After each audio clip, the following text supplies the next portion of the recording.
Hey guys, welcome to Through the Bible Verse by Verse, a plain and simple study of the entire Bible, book by book, chapter by chapter, and verse by verse. We are in 2 Kings chapter 24. Now, chapters 24 and 25 are the last two chapters of the Kings of Israel series or letters. Okay, and so the timeline, when you go back to Kings, starts with Solomon, actually the death of David as he passes the kingdom on to his son Solomon. And then when we look at the Kings itself, one of the main focuses was on Israel's kings, but it goes back and forth. It kind of chronicles both kingdoms. We see the split of Israel at this time. And so now, as we read the timeline, it brings us all the way to the Babylonian exile. And in the Babylonian exile, this was the turning point not only in Israel's history, but also in world history. More on that later.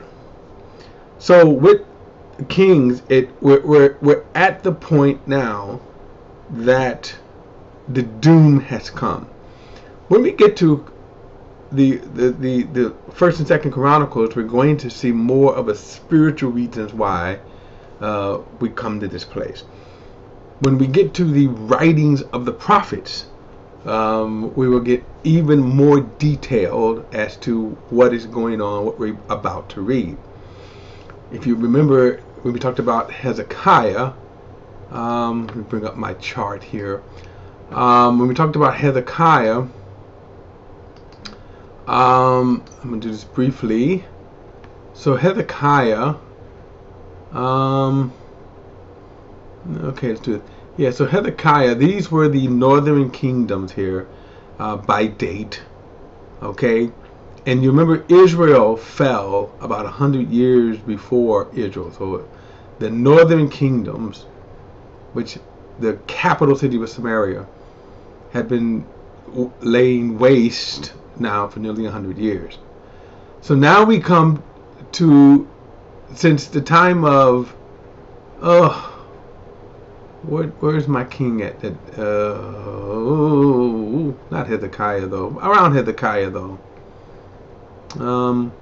The king had this kingdom had been kings have been focusing on the southern kingdom of Judah, and as we see right now, we talked about King Josiah last time. So these kingdoms here, Jehoiachim, and Zedekiah, Jehoazaz, these kingdoms were sliding right now into the destruction of Israel. It is a horrible time. Kings just sort of tells the story from, as it has been, from a political angle. But we're going to get into it. It gets gruesome towards the end. Okay. Let's. Oh yeah. All right. So let me tell you this. Around Hezekiah, which is about 100 years before this period of time here, when Nebuchadnezzar comes, Isaiah the prophet had prophesied about this time. Isaiah signifies sort of the beginning of the prophetic word, the prophetic warning, which Israel did not heed. So around this time would be Jeremiah. So if you're reading the writings of the prophet, the writings of Jeremiah, okay, we're right at this time. Jeremiah shows up about 20 years before the fall. So verse 1 says, during Jehoiakim's reign, Nebuchadnezzar, king of Babylon, attacked. Jehoiakim became his vassal for 3 years, and then he turned and rebelled against him. The Lord sent Chaldeans, Arameans, Moabites, and Amorite raiders against Jehoiakim. He sent them against Judah to destroy it, according to the word of the Lord that he has spoken through his servants the prophets. Indeed, this happened to Judah at the Lord's command to remove them from his sight. Now remember, Israel had already been laying waste for nearly 100 years. It was because of the sins of Manasseh, according to all that he has done. Now you remember, Manasseh was Hezekiah's son. And one of the most interesting things about this is that Hezekiah was one of the great kings.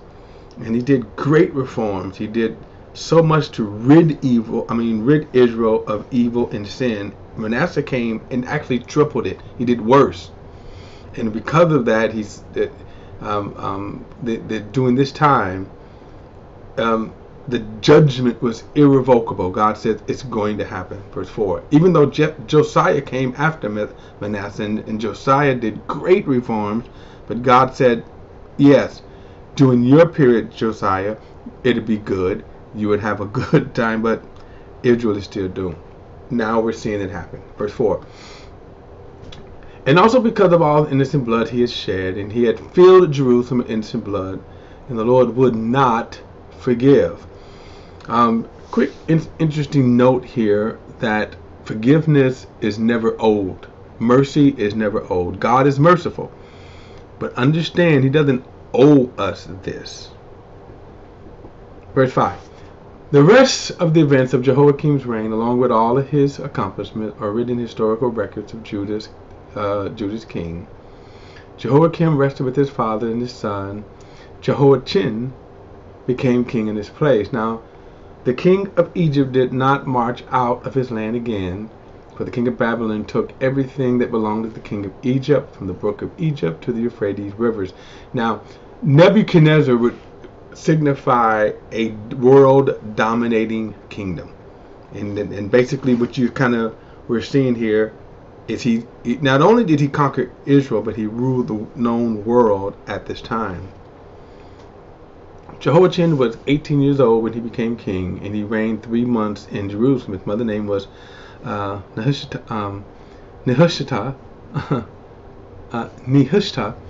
daughter of Elnathan from Jerusalem. He did what was evil in the Lord's sight, as his father had done. And at this time, the servants of Nebuchadnezzar, king of Babylon, marched up to Jerusalem, and the city came under siege. Then King Nebuchadnezzar of Babylon came to the city while his servants were besieging it. Jehoiachin, king of Judah, along with his mother, his servants, his commanders, and his officials, surrendered to the king of Babylon.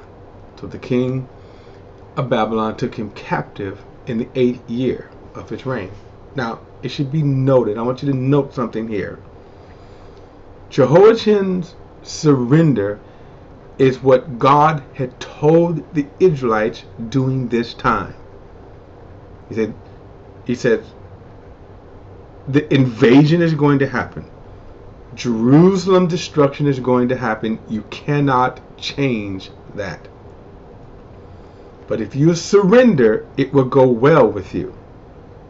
Now I'm saying this because I want you to take note what happens to Jehoiachin. He was taken captive to Babylon. Life changed for them without a doubt. However, we will see later what will happen to them, because God had told them, if you surrender, it will go well with you. Now, we have to put that in context, of course. Going well in the context of your new life as a captive. Because it can go a lot worse. We're going to see how things are going to go with the other evil kings, the wicked kings.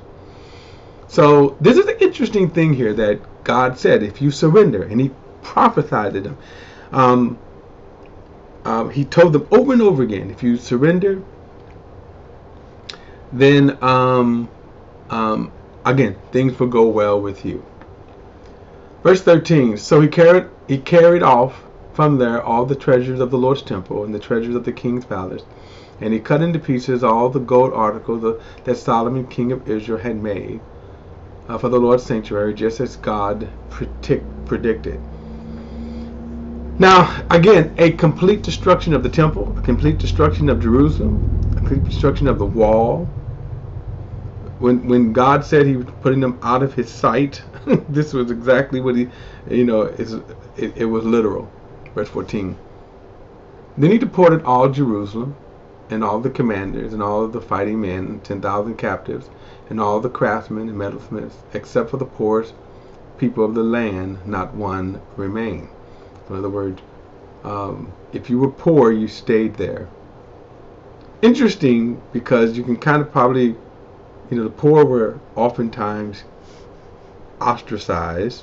Remember, Jesus told a parable about the rich man and the poor man. Now, what is interesting about this particular time here is that the poor sort of had free reign of the land. Verse 15. Nebuchadnezzar deported Jehoiakim to Babylon. Also, he took the king's mother, the king's wives, his officials, and the leading men of the land into exile from Jerusalem to Babylon. Now, things are going to go well for him, not for his successors, though, because of their behavior. Verse 16. The king of Babylon also brought captive to Babylon all 7,000 fighting men and 1,000 craftsmen and metalsmiths, all strong and fit for war. Then the king of Babylon made Mattaniah, Jehoiachin's uncle, king in his place, and he changed his name to Zedekiah. Now, Zedekiah, unfortunately, was not a good king. Verse 18. Zedekiah was 21 years old when he became king, and he reigned 11 years in Jerusalem. His mother's name was Hamutal, daughter of Jeremiah from Libnah. Zedekiah did what was evil in the Lord's sight, just as Jehoiakim had done. Because of the Lord's anger, it came to a point that Jerusalem and Judah, that he finally banished them from his presence. Then Zedekiah rebelled against the king of Babylon. Now, what is sad about this, Zedekiah, we kind of go back when we look at a timeline from the Old Testament writings. And remember, I said that the Bible itself is, you could break it up into different sections. The first sections, which we are studying, is the historical journey of Israel, the king of Israel, up into the Babylonian exile, where we are here, and then the period after the Babylonian exile, and we'll study that later. So let me do this, because I think it's like a little time. So when we talk about the outline of the Bible and how it is presented. So first, let me come out of this. Let me do it this way here. I think I can. All right. All right. So now, if you see this here. All right. So the way that the Bible is outlined. We, from Genesis to Esther, and this is on track where we are. We're at the end of the Kings, and then we will hit Chronicles and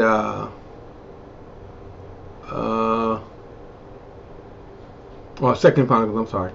Now, when we come to the end of Chronicles, this would be, we're going to be back at where we're at now, where Nebuchadnezzar captures and destroys Judah and Jerusalem. Then, so when we come down to, as far as the section of the Bible, these are put in the order pretty much as believed to have the dating. Okay, so You go back, Moses writes the first the first 5 books, okay? And of course they tell from the beginning of creation. Then you have Joshua, Judges, Ruth. All of these are a timeline, historical timeline, that specifically tells the bloodline of Jesus Christ. Okay?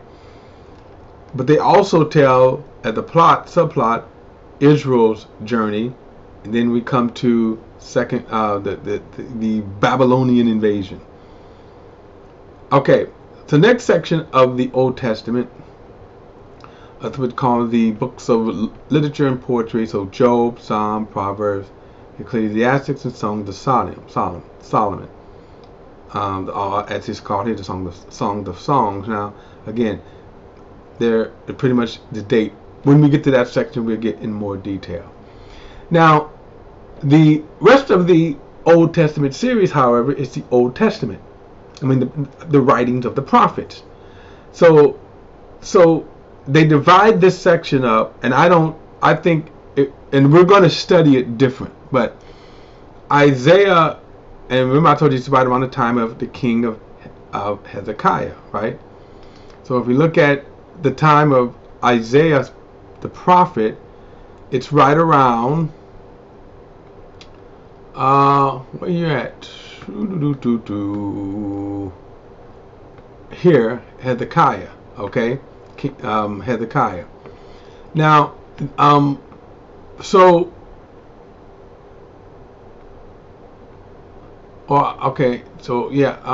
I at? The prophets, writing of the prophets, right here. Okay, so Isaiah, but see, right around Isaiah, around this time, what's called the minor prophets, so the minor prophets begin in this section with Hosea. Okay, so the major prophets would be Isaiah, Jeremiah, Lamentation, Ezekiel, and Daniel. Okay, but then when you get to Hosea, from Hosea all the way down to Malachi, these are what's called the minor prophets. They're minor, or they're considered minor, because without a doubt in Scripture, Daniel, Ezekiel, Jeremiah, and Isaiah carry more weight and authority with God. But from the standpoint of the writings, what I'm going to say is that from Hosea, Joel, Amos, Obadiah, Jonah. Now, if you remember, we read a timeline of Jonah. We can fit him into the time about 100 years before Hezekiah. Hezekiah. But these are all around Isaiah's timeline here. Okay, Zephaniah. If you remember, we read what I could have been Zephaniah. Okay, so now when we get to the writing of the prophets, we're going to study these books first. Then we're going to study Isaiah, because they're right around the same time. Then Jeremiah. So right where we are right now is where so right where we are now is Jeremiah, the destruction. So we'll get more into that. So Jeremiah, and then Lamentation, Ezekiel. Now, after that, and Jeremiah prophesied that this exile would last 70 years. So after that, you see these books as Ezra, Nehemiah, and Esther. They was called post-Babylonian exile letters. The same with these three here: Haggai, Zechariah, and Malachi. They are post-exile. So that's how we're going to study. That's how we're going to break it down and study. And everything changes again from that. Everything changes from that perspective there. And the reason why I'm going to read it like that instead of reading what's called the major prophets first and then the minor, I want around the same time of Isaiah, you're going to get the same feel, the same voice that God is going to begin to warn Israel to turn away from their sin, which they will not do. All right, guys. We'll pick it up in the next study. Don't forget to like and share this video and subscribe to BP, the Bible Perspective. Hit that like and subscribe button there on the end. And remember, all comments are welcome. I'll see you in the next study.